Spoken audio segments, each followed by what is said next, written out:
outside the UK. BBC Radio York. Hello, you're listening to Yorkshire Farming with me, Gareth Barlow, from the BBC. This is a weekly podcast where we look at all things food, farming and rural affairs.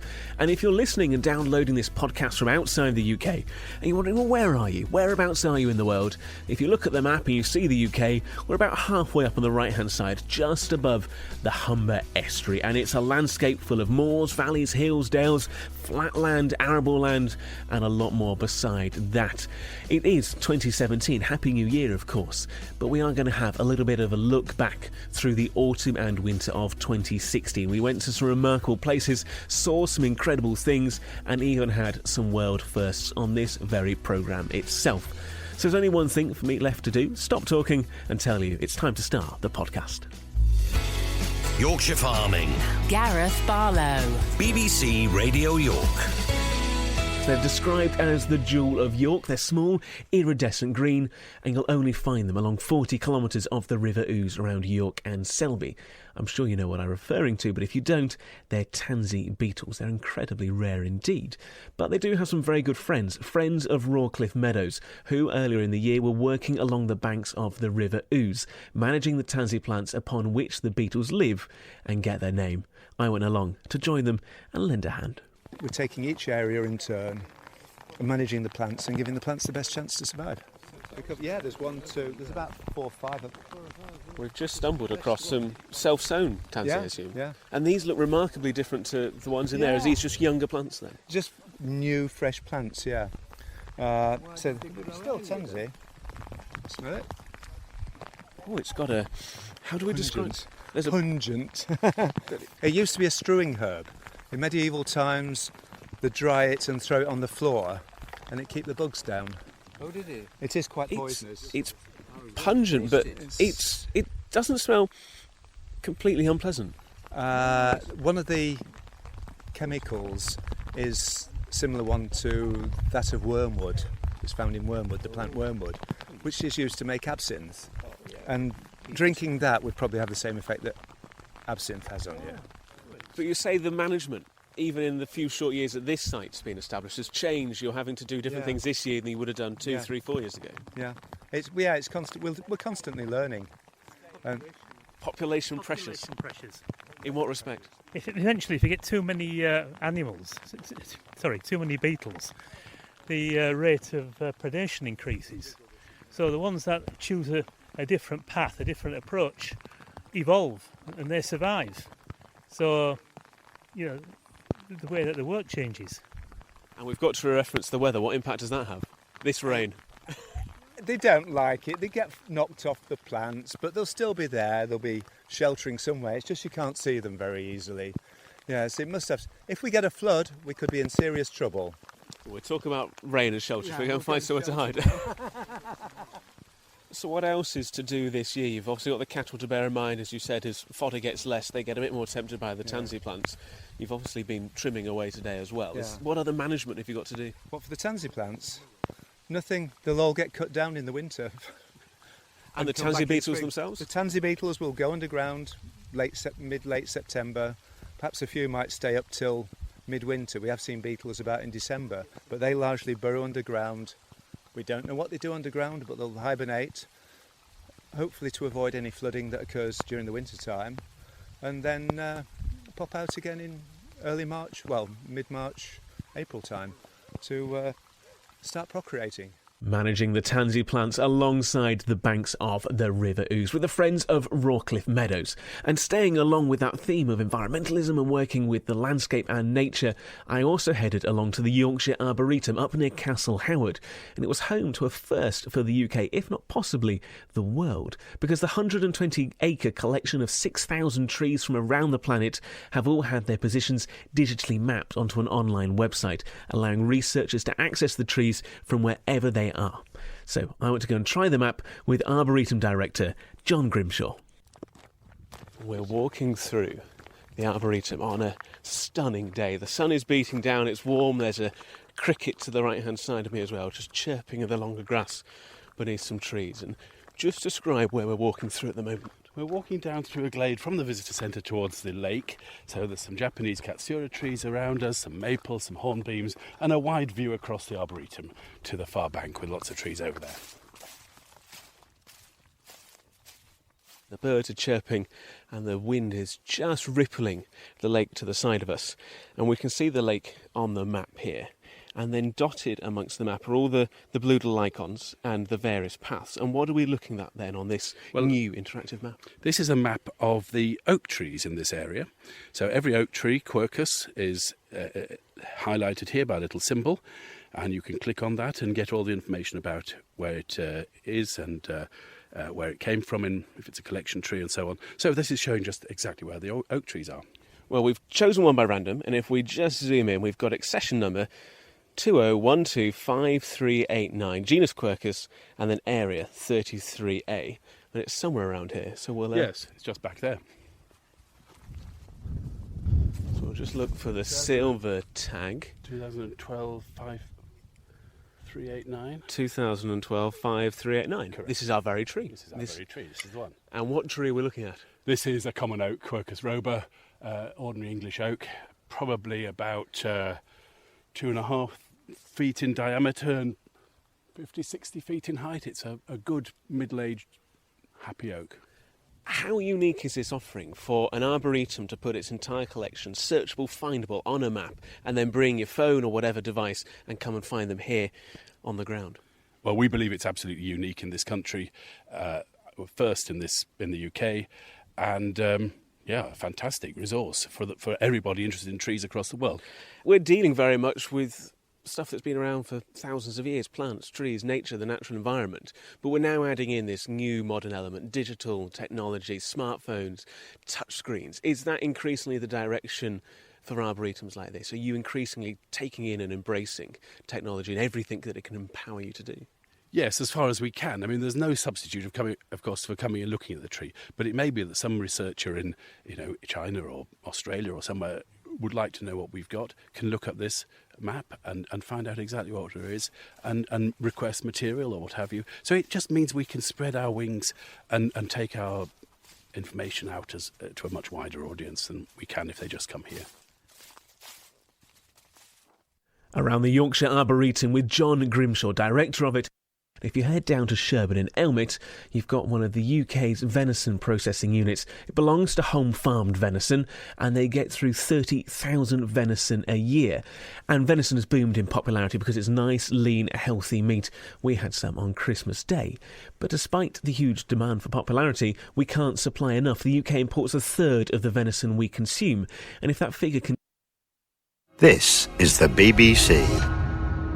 This podcast is supported by advertising outside the UK.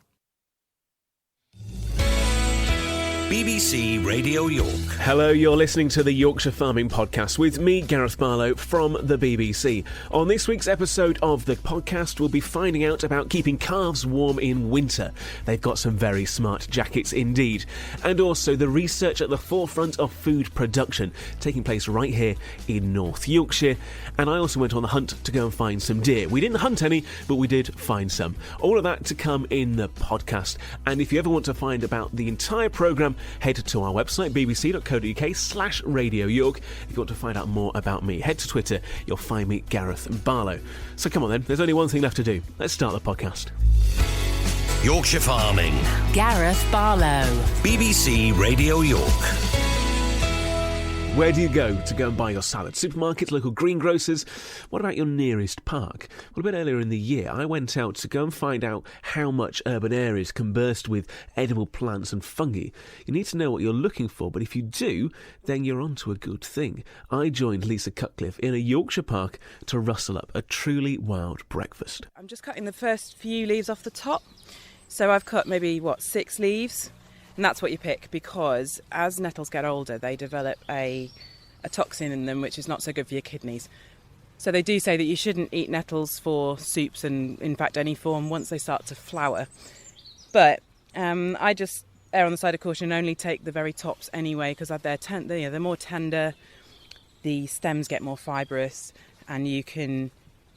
they're just sweeter and they'll have all of the juiciest goodness in these top tips. So I make a nice soup and that sort of thing. But today I'm just putting these in a flask for when we get back for the end of our walk. We'll have some nicely brewed nettle tea. That looks good, doesn't it, on that rock? So we're looking at a plant with quite green, acidic, almost limey leaves, and then these beautiful little flowers with the pink striations and the yellow centre and these white petals as well. And it tastes incredible. So this is a member of the oxalis family, the wood sorrels. This is the wild one. They're so delicate, aren't they? They don't look like they could pack such a punch of flavour. They look like shamrocks. They've got 3 heart-shaped leaves, which is, as well as the habitat being in the woods, not in a meadow, it's the other thing that distinguishes them from clover, which it does look a bit like. The clover has oval-shaped leaves with a white chevron on and is a much darker green. These have heart-shaped leaves, so even before the flowers come out, that's a way of determining that that's what you've got.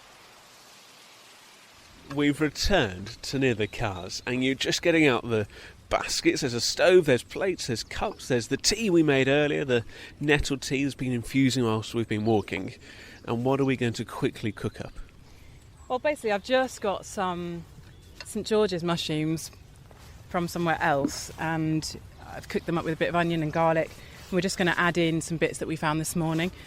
If we were less short on time, then I would cook it all from scratch right now, but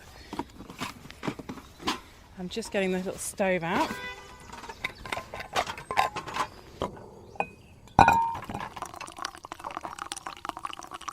Cheers, here's the foraging. Oh, nettle tea's good. Yeah. That's really good. Oh, it's been stewing for the whole time we've been out as well, so that's really good and strong. Still really hot too. Good flask. So here you're having 2 of the best spring fungi. There's black morels, which I did pick in Leeds for the first time in my life. It was a massive buzz, that was. We've also got the plantain buds, and we've got the hogweed shoots we picked just now. I'm also adding some Jack by the hedge leaves and flowers, and at the very last minute I'm going to put in these wild garlic ramson flowers as well, just to add some colour and a bit of fresh garlic flavour as well. There's the small camping stove on top of the park bench here, and the smell. And we're surrounded by people walking their dogs and just enjoying the park. But the smell from this food that we've sourced from the park and elsewhere is just incredible. Yeah. And the main ingredient in here is St George's mushrooms, which are very seasonal. They usually pop up around St George's Day. And they're white and firm, and they're a typical mushroom-shaped mushroom compared to some of the others that we find. But they're a real treat that you always wait for every April. Sit down. Breakfast. Oh, some breakfast after good foraging. Happy Friday. In an area I never thought I'd come and forage in. We've got mushrooms on toast with all the flowers, the bits of hogweed as well, bits of the garlic. Here goes. The best mushroom on toast I've ever had. Hooray. Ever. Enjoying a truly wild and truly wonderful, it did taste fantastic, breakfast with forager Lisa Cutcliffe. One word of warning though, if you are going to go out and try some plants from the wild, please do join an experienced forager or course before you do so. There are some potentially very deadly and toxic plants out there. Lisa pointed some out to me on our walk. Don't touch them, don't eat them. You need to go with that qualified voice and pair of eyes, so do join somebody before you start picking out bits and pieces yourself.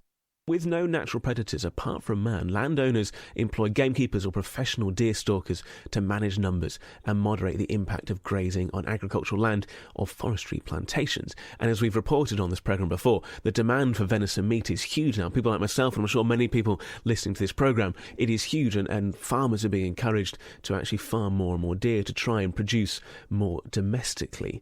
Well, though, to find out more about the life and work of deer managers, I joined John Fawcett, a stalker with almost 40 years of experience. So it's just turned 6 o'clock in the morning. You can just hear the dawn chorus as well. One of those beautiful, cool but bright starts to a spring day. And whereabouts are we at the moment? We're just on the top of the Sutton Bank along near Washbank Top. There's a fairly good healthy population of deer up here. Probably have in the area 150, 200 fella. And probably similar, I would think, dotted about. So they've got to be managed and culled. They've got to take, with raw deer, you take 33% out to keep your numbers constant. With fallow deer, about 17%. Okay, it's bad to judge because you get a few road casualties. and other things happen, but you try to take the best, try and balance the numbers the best you can. Keep a good healthy population.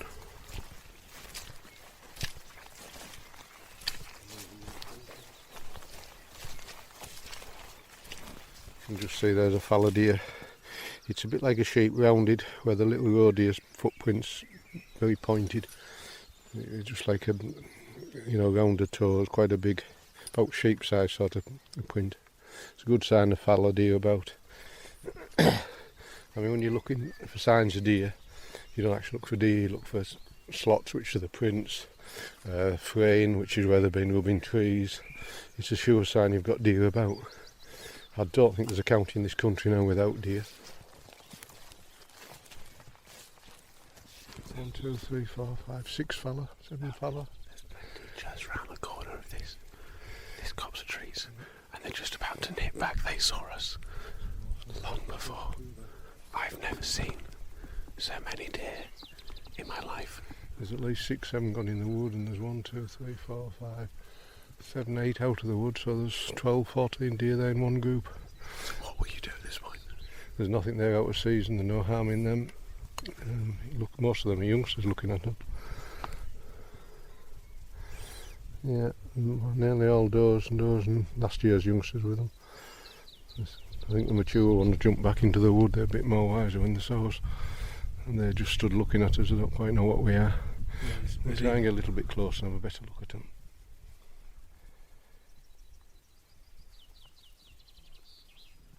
So we're just creeping round past some corsets in flower, the yellow flowers. There's blue sky above our heads. Try to be so careful as to where we stand and be careful with our movements. John's just got his binoculars out, just looking at the deer along the fence line. They're all fallow does and youngsters all look healthy, no lame ones. There's at least 11 still in the field I can see. So we've been for a walk around the fields, around the hedge backs as well, and we've seen plenty of deer, but you've never once drawn your gun. So is it a success today or a failure or just... It's always a success to see deer, yeah. I know it's on the ground for another day. I mean, the fallow, we've only seen fallow this morning, which aren't in season anyway, but that doesn't matter. I just enjoy being here, being with nature, seeing me deer. And you can't beat knowing what you've got on the ground. The more deer you see, the more time you spend out here, the know what you've got.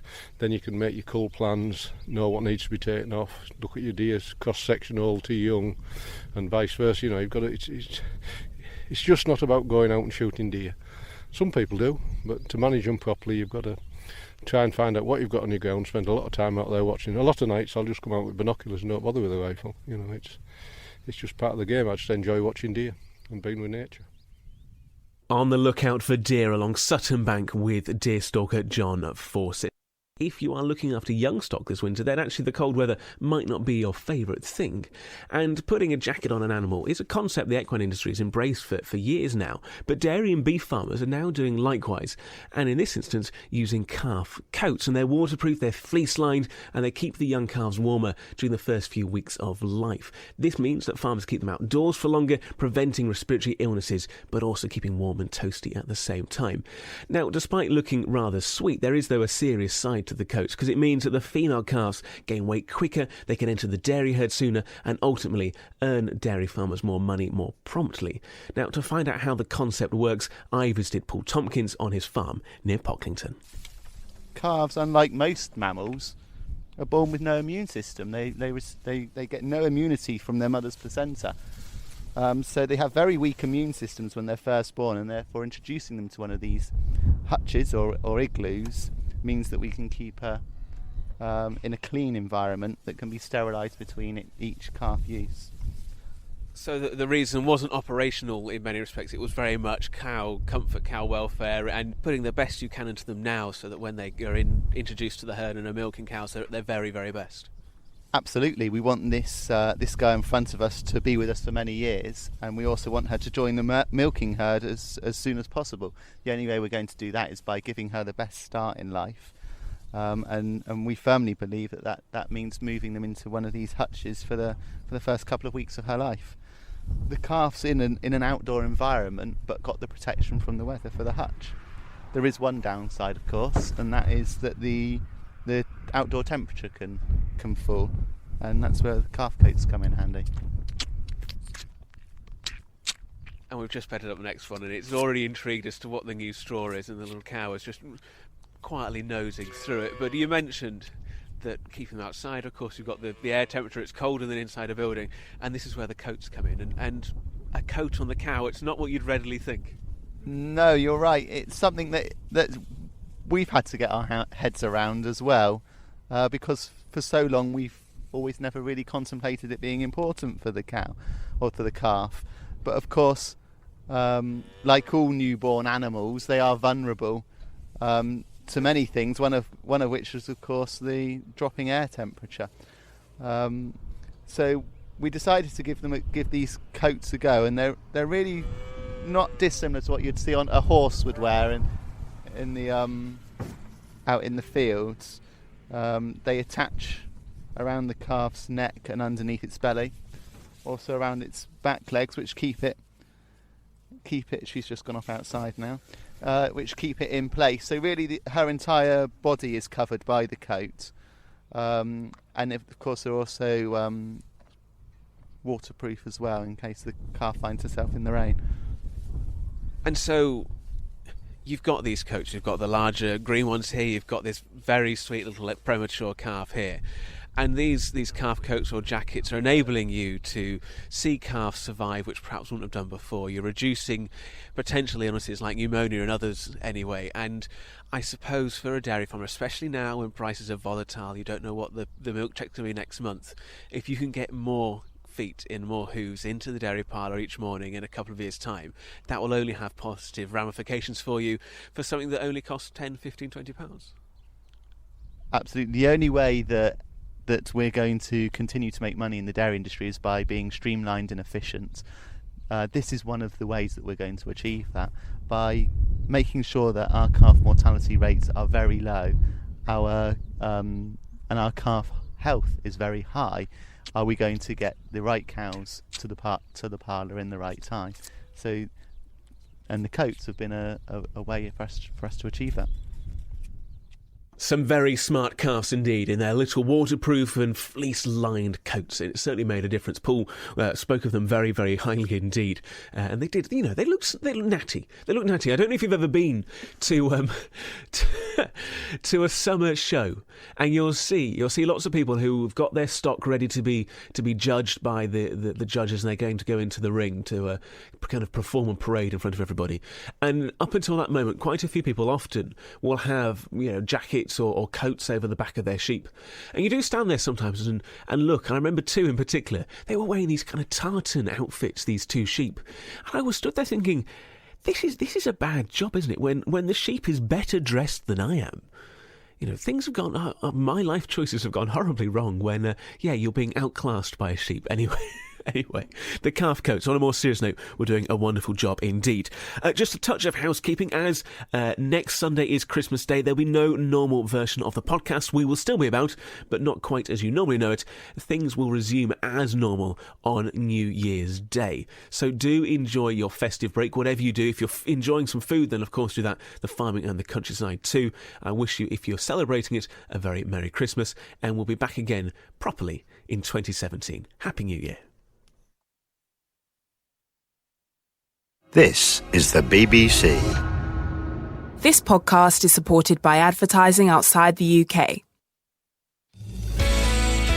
BBC Radio York.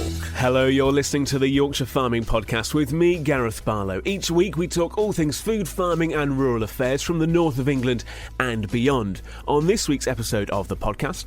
Behind that in the crates, we have double cream, single cream, whipping cream, and then the 1 litre bottles of skimmed milk. In a world of internet deliveries and online shopping, the traditional milkman might be a dying breed, but I joined one on his round around York. We'll also have more on the baby hedgehogs being saved near Selby, and on the farmers' carols that were hosted at York Livestock Centre earlier this week. We'll also have the news of the government's call to try and prevent against the spread of H5N8 avian flu across the UK. All of that to come in in the podcast, and there's loads more in this week's programme. Do always check it out, our website, bbc.co.uk/Radio York, and check me out. You can find me on Twitter, @GarethBarlow. Yorkshire Farming. Gareth Barlow. BBC Radio York. You may well have heard the government has called for poultry in the UK to be kept indoors for the next 30 days as a precautionary measure to protect against the spread of the H5N8 strain of avian flu.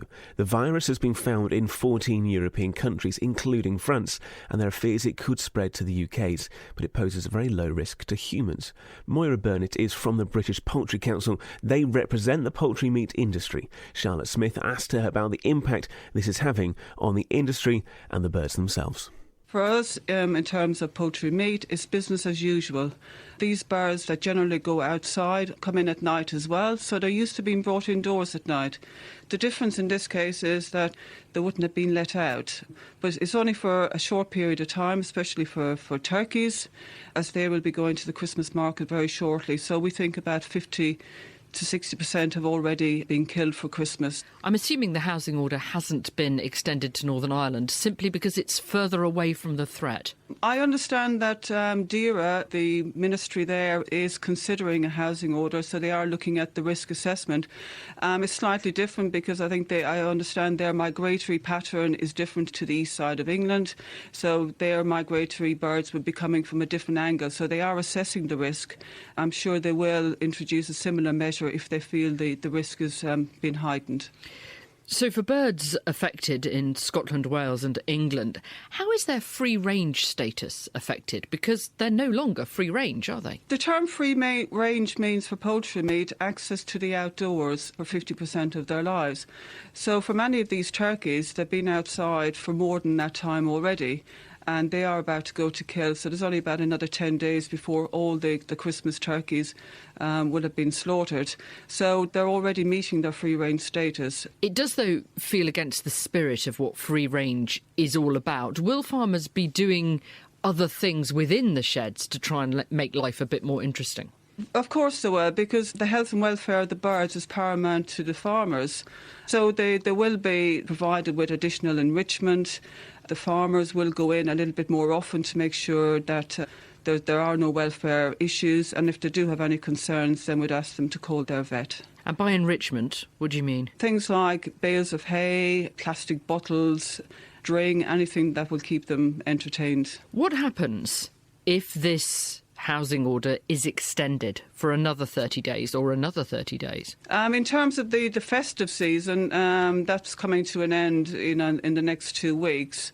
So the majority of all the free-range turkeys, ducks and geese will have left the range by then. In terms of the all-year-round chicken meat production, there is a substantial number of birds on the ground. We'll have to assess that risk when the time comes. And I suppose any restriction, irritating as it might be, has got to be better than avian flu for a farmer. We are very, very concerned about this particular strain. It seems to be very virulent and killing a large number of wild birds and also getting into domestic poultry. It's extremely concerning for us. We've had 4 outbreaks of avian influenza in the last 2 years. 2 of those were high path, and it's cost the poultry meat industry in excess of £100 million. If you're honest, could this have happened at a worst time? Because Christmas is such a busy time for farmers. Unfortunately, the migratory season happens to fall at this particular time of the year when we do have at least 1 million turkeys with access to the outdoors and about 250,000 geese. So it's not the right time of the year, but it is the migratory pattern. We can't change that, and all we can do is actually just minimise the risk through December and January until the migratory season has passed. Moira Burnett from the British Poultry Council speaking to Charlotte Smith. Earlier this week, I got up with the lark, and I really did, parked up in the centre of York to go and find Philip Heighton. He's one of the few milkmen that go and serve the city still. And Philip delivers to around 70 businesses within York and has recently made the change to free-range milk. And free-range milk guarantees that cattle have spent at least half the year outside in the fields with access to grass. And in return for this, farmers receive an extra 2p per litre. It's 5 o'clock in the morning and I'm just walking over Skeldergate Bridge. The ooze is twinkling in the lights of the city, and I'm off to try and meet one of the few people who's up and at work at this time of day. Just jump in, you're all right.